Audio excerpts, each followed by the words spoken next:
ನಮಸ್ಕಾರ ಸ್ನೇಹಿತರೆ. ನೀವು ಜೀವನದಲ್ಲಿ ಕನಿಷ್ಠ ಒಮ್ಮೆಯಾದ್ರೂ ಈ ಅನುಭವವನ್ನ ಹೊಂದಿರ್ತೀರ. ರಾತ್ರಿ ಚೆನ್ನಾಗಿ ನಿದ್ದೆ ಮಾಡ್ತಾ ಇರ್ತೀರ. ಸಡನ್ ಆಗಿ ಕಣ್ಣು ತೆರೆದುಕೊಳ್ಳುತ್ತೆ.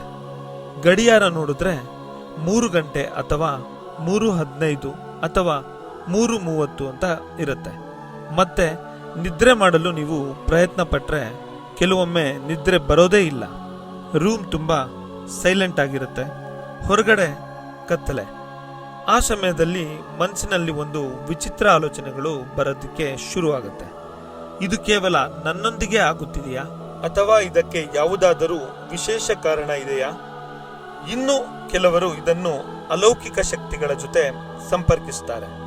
ಇನ್ನು ಕೆಲವರು ಇದು ದೇಹದ ಸಾಮಾನ್ಯ ಕ್ರಿಯೆ ಅಂತ ನಂಬುತ್ತಾರೆ. ಆದರೆ ಸತ್ಯ ಯಾವುದು? ಇಂದು ನಾವು ರಾತ್ರಿ 3 ಗಂಟೆಗೆ ಜನರು ಯಾಕೆ ಎಚ್ಚರವಾಗುತ್ತಾರೆ ಎಂಬುದರ ಹಿಂದಿನ ವಿಜ್ಞಾನವನ್ನು ವಿವರವಾಗಿ ತಿಳಿದುಕೊಳ್ಳೋಣ. ಎಲ್ಲರಿಗೂ ವಿಶ್ವರಹಸ್ಯ ಚಾನೆಲ್ಗೆ ಸ್ವಾಗತ. ಹಾಗಾದರೆ ಇದು ನಿಜವಾಗಿಯೂ ಇದು ಸಾಮಾನ್ಯವೇ? ಮೊದಲಿಗೆ ಒಂದು ಕುತೂಹಲಕಾರಿ ವಿಷಯ. ವಿಶ್ವದ ಲಕ್ಷಾಂತರ ಜನರು ರಾತ್ರಿ ಮಧ್ಯದಲ್ಲಿ ಎಚ್ಚರವಾಗುತ್ತಾರೆ. ಇದು ಅಪರೂಪದ ವಿಷಯವೇ ಅಲ್ಲ. ವಾಸ್ತವವಾಗಿ ವಿಜ್ಞಾನಿಗಳ ಪ್ರಕಾರ ಹೆಚ್ಚಿನ ಜನರು ಒಂದು ರಾತ್ರಿ ಹಲವಾರು ಬಾರಿ ಎಚ್ಚರವಾಗುತ್ತಾರೆ. ಆದರೆ ಬಹುತೇಕ ಸಂದರ್ಭಗಳಲ್ಲಿ ಅವರು ಅದನ್ನು ನೆನಪಿಸಿಕೊಳ್ಳುವುದೇ ಇಲ್ಲ. ಯಾಕೆಂದರೆ ಅವರು ಕೆಲವೇ ಸೆಕೆಂಡುಗಳಲ್ಲಿ ಮತ್ತೆ ನಿದ್ರಿಸುತ್ತಾರೆ. ಅದರಿಂದ ಅವರಿಗೆ ಎಚ್ಚರವಾದ ಅನುಭವ ನೆನಪಿನಲ್ಲಿ ಉಳಿಯುವುದಿಲ್ಲ. ಆದರೆ ಯಾರಾದರೂ ಕೆಲವು ನಿಮಿಷಗಳ ಕಾಲ ಎಚ್ಚರವಾಗಿದ್ದರೆ ಮಾತ್ರ ಅವರಿಗೆ ಅದು ನೆನಪಾಗುತ್ತದೆ. ನಮ್ಮ ನಿದ್ರೆ ಹೇಗೆ ಕೆಲಸ ಮಾಡುತ್ತದೆ? ಅನೇಕ ಜನರು ಒಂದು ತಪ್ಪು ಕಲ್ಪನೆಯನ್ನು ಹೊಂದಿದ್ದಾರೆ. ಮಲಗಿದ ನಂತರ ಬೆಳಿಗ್ಗೆ ಎದ್ದುಕೊಳ್ಳುವವರೆಗೂ ಮೆದುಳು ಸಂಪೂರ್ಣ ವಿಶ್ರಾಂತಿಯಲ್ಲಿ ಇರುತ್ತದೆ ಎಂದು. ಆದರೆ ನಿಜವಾಗಿ ಹಾಗೆ ಆಗುವುದಿಲ್ಲ. ನಾವು ನಿದ್ರಿಸುತ್ತಿರುವಾಗಲೂ ನಮ್ಮ ಮೆದುಳು ನಿರಂತರವಾಗಿ ಕೆಲಸ ಮಾಡುತ್ತಿರುತ್ತದೆ. ನಮ್ಮ ನಿದ್ರೆ ಹಲವು ಹಂತಗಳನ್ನು ಹೊಂದಿದೆ. ಇದನ್ನು ಸ್ಲೀಪ್ ಸೈಕಲ್ ಎಂದು ಕರೆಯುತ್ತಾರೆ. ಒಂದು ಸ್ಲೀಪ್ ಸೈಕಲ್ ಸುಮಾರು 90 ನಿಮಿಷಗಳ ಕಾಲ ಇರುತ್ತದೆ. ಒಂದು ರಾತ್ರಿ 4 ರಿಂದ 6 ಬಾರಿ ಈ ಚಕ್ರ ನಡೆಯುತ್ತದೆ. ಕೆಲವೊಮ್ಮೆ ಆಳವಾದ ನಿದ್ರೆ, ಕೆಲವೊಮ್ಮೆ ಹಗುರವಾದ ನಿದ್ರೆ, ಇನ್ನು ಕೆಲವೊಮ್ಮೆ ಕನಸು ಕಾಣುವ ಹಂತ. ಈ ಹಂತಗಳ ನಡುವಿನ ಬದಲಾವಣೆಯ ಸಮಯದಲ್ಲಿ ಸಣ್ಣ ಶಬ್ದವು ನಮಗೆ ಎಚ್ಚರ ತರಬಹುದು. ರಾತ್ರಿ 3 ಗಂಟೆಯ ಸಮಯದಲ್ಲಿ ಅನೇಕ ಜನರು ಇಂತಹ ಒಂದು ಹಂತದಲ್ಲಿರುತ್ತಾರೆ. ಅದಕ್ಕಾಗಿಯೇ ಆ ಸಮಯದಲ್ಲಿ ಎಚ್ಚರಗೊಳ್ಳುವ ಸಾಧ್ಯತೆ ಹೆಚ್ಚಾಗಿರುತ್ತದೆ. ದೇಹದ ಜೈವಿಕ ಗಡಿಯಾರ. ನಮ್ಮ ದೇಹದಲ್ಲಿ ಒಂದು ಅದ್ಭುತ ವ್ಯವಸ್ಥೆ ಇದೆ. ಅದನ್ನು ಸರ್ಕಾಡಿಯನ್ ರಿದಮ್ ಎಂದು ಕರೆಯುತ್ತಾರೆ. ಸರಳವಾಗಿ ಹೇಳುವುದಾದರೆ ಇದು ದೇಹದ ಆಂತರಿಕ ಗಡಿಯಾರ. ಇದು ಯಾವಾಗ ನಿದ್ರೆ ಮಾಡಬೇಕು, ಯಾವಾಗ ಎಚ್ಚರಗೊಳ್ಳಬೇಕು, ಯಾವಾಗ ಹಸಿವು ಆಗಬೇಕು ಎಂಬುದನ್ನು ನಿಯಂತ್ರಿಸುತ್ತದೆ. ಈ ಗಡಿಯಾರ ಬೆಳಕು ಮತ್ತು ಕತ್ತಲೆಗೆ ತುಂಬಾ ಸಂವೇದನಾಶೀಲ. ರಾತ್ರಿ ಕತ್ತಲೆ ಆದಾಗ ದೇಹ ಮೆಲಾಟೋನಿನ್ ಎಂಬ ಹಾರ್ಮೋನ್ ಉತ್ಪಾದಿಸುತ್ತದೆ. ಇದು ನಿದ್ರೆ ಬರಲು ಸಹಾಯ ಮಾಡುತ್ತದೆ. ಅದೇ ಸಮಯದಲ್ಲಿ ಕಾರ್ಟಿಸಾಲ್ ಎಂಬ ಹಾರ್ಮೋನ್ ನಿಧಾನವಾಗಿ ಹೆಚ್ಚಾಗಲು ಆರಂಭಿಸುತ್ತದೆ. ಈ ಬದಲಾವಣೆಯಿಂದ ಕೆಲವರು ರಾತ್ರಿ 3 ಅಥವಾ 4 ಗಂಟೆಗೆ ಎಚ್ಚರವಾಗಬಹುದು. ಒತ್ತಡದ ಪ್ರಭಾವ. ಇಂದು ಹೆಚ್ಚಿನ ಜನರು ಅನುಭವಿಸುವ ದೊಡ್ಡ ಸಮಸ್ಯೆ ಒತ್ತಡ.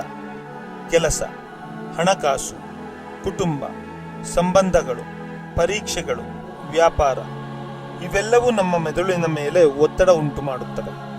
ನಾವು ಮಲಗಿದರೂ ಮೆದುಳು ಸಂಪೂರ್ಣವಾಗಿ ವಿಶ್ರಾಂತಿ ಪಡೆಯುವುದಿಲ್ಲ. ಅದು ಸಮಸ್ಯೆಗಳನ್ನು ಪ್ರಕ್ರಿಯೆಗೊಳಿಸುತ್ತಿರುತ್ತದೆ. ಈ ಕಾರಣದಿಂದ ಅನೇಕ ಜನರು ರಾತ್ರಿ ಮಧ್ಯದಲ್ಲಿ ಎಚ್ಚರಗೊಳ್ಳುತ್ತಾರೆ. ಕೆಲವರು ಎಚ್ಚರವಾದ ತಕ್ಷಣ ತಮ್ಮ ಸಮಸ್ಯೆಗಳ ಬಗ್ಗೆ ಯೋಚಿಸಲು ಆರಂಭಿಸುತ್ತಾರೆ. ನಂತರ ಮತ್ತೆ ನಿದ್ರೆ ಬರಲು ಕಷ್ಟವಾಗುತ್ತದೆ. ಮೊಬೈಲ್ ಫೋನ್ ಒಂದು ಪ್ರಮುಖ ಕಾರಣ. ಇಂದಿನ ಕಾಲದಲ್ಲಿ ಹೆಚ್ಚಿನ ಜನರು ಮಲಗುವ ಮುನ್ನ ಮೊಬೈಲ್ ಅನ್ನು ಬಳಸುತ್ತಾರೆ. ಸೋಷಿಯಲ್ ಮೀಡಿಯಾ, ರೀಲ್ಸ್, ವಿಡಿಯೋಗಳು, ಚಾಟ್.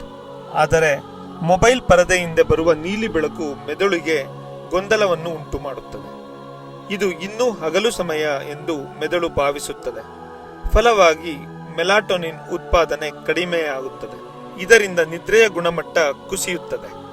ಮಧ್ಯರಾತ್ರಿ ಎಚ್ಚರವಾಗುವ ಸಾಧ್ಯತೆ ಹೆಚ್ಚುತ್ತದೆ. ಕಾಫಿ ಮತ್ತು ಚಹಾದ ಪರಿಣಾಮ. ಅನೇಕ ಜನರು ಸಂಜೆ ಅಥವಾ ರಾತ್ರಿ ಕಾಫಿ ಕುಡಿಯುತ್ತಾರೆ. ಕೆಲವರು ರಾತ್ರಿ 10 ಗಂಟೆಗೂ ಕಾಫಿ ಕುಡಿಯುತ್ತಾರೆ. ಆದರೆ ಕಾಫೀನಿನ ಪರಿಣಾಮ 6 ರಿಂದ 8 ಗಂಟೆಯವರೆಗೆ ಇರಬಹುದು. ನೀವು ನಿದ್ರಿಸಿದರೂ ಅದು ಮೆದುಳನ್ನು ಸಂಪೂರ್ಣವಾಗಿ ಶಾಂತವಾಗಿರಲು ಬಿಡುವುದಿಲ್ಲ. ಇದರ ಪರಿಣಾಮವಾಗಿ ರಾತ್ರಿ 3 ಗಂಟೆಯ ಸಮಯದಲ್ಲಿ ಎಚ್ಚರವಾಗಬಹುದು. ದೇಹದ ತಾಪಮಾನ. ನಮ್ಮ ದೇಹದ ಉಷ್ಣಾಂಶ ದಿನವಿಡೀ ಒಂದೇ ರೀತಿ ಇರುವುದಿಲ್ಲ. ರಾತ್ರಿ ಸಮಯದಲ್ಲಿ ಅದು ಕಡಿಮೆಯಾಗುತ್ತದೆ. ವಿಶೇಷವಾಗಿ 2 ರಿಂದ 4 ಗಂಟೆಯ ನಡುವೆ ಅದು ಕನಿಷ್ಠ ಮಟ್ಟಕ್ಕೆ ತಲುಪುತ್ತದೆ. ಈ ಬದಲಾವಣೆ ಕೆಲವರಲ್ಲಿ ನಿದ್ರೆಗೆ ಅಡ್ಡಿಯಾಗಬಹುದು. ಅದಕ್ಕಾಗಿಯೇ ಕೆಲವರು ಆ ಸಮಯದಲ್ಲಿ ಎಚ್ಚರಗೊಳ್ಳುತ್ತಾರೆ. ವಯಸ್ಸಿನ ಪ್ರಭಾವ. ವಯಸ್ಸು ಹೆಚ್ಚಾದಂತೆ ನಿದ್ರೆಯ ಮಾದರಿಯೂ ಬದಲಾಗುತ್ತದೆ. ಯುವಕರಿಗೆ ಸಾಮಾನ್ಯವಾಗಿ ಆಳವಾದ ನಿದ್ರೆ ಹೆಚ್ಚು, ಆದರೆ ವಯಸ್ಸಾದಂತೆ ನಿದ್ರೆ ಹಗುರವಾಗುತ್ತದೆ.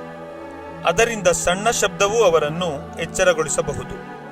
ಇದಕ್ಕಾಗಿಯೇ ಹಿರಿಯರಲ್ಲಿ ರಾತ್ರಿ ಮಧ್ಯದಲ್ಲಿ ಎಚ್ಚರವಾಗುವುದು ಹೆಚ್ಚು ಸಾಮಾನ್ಯ.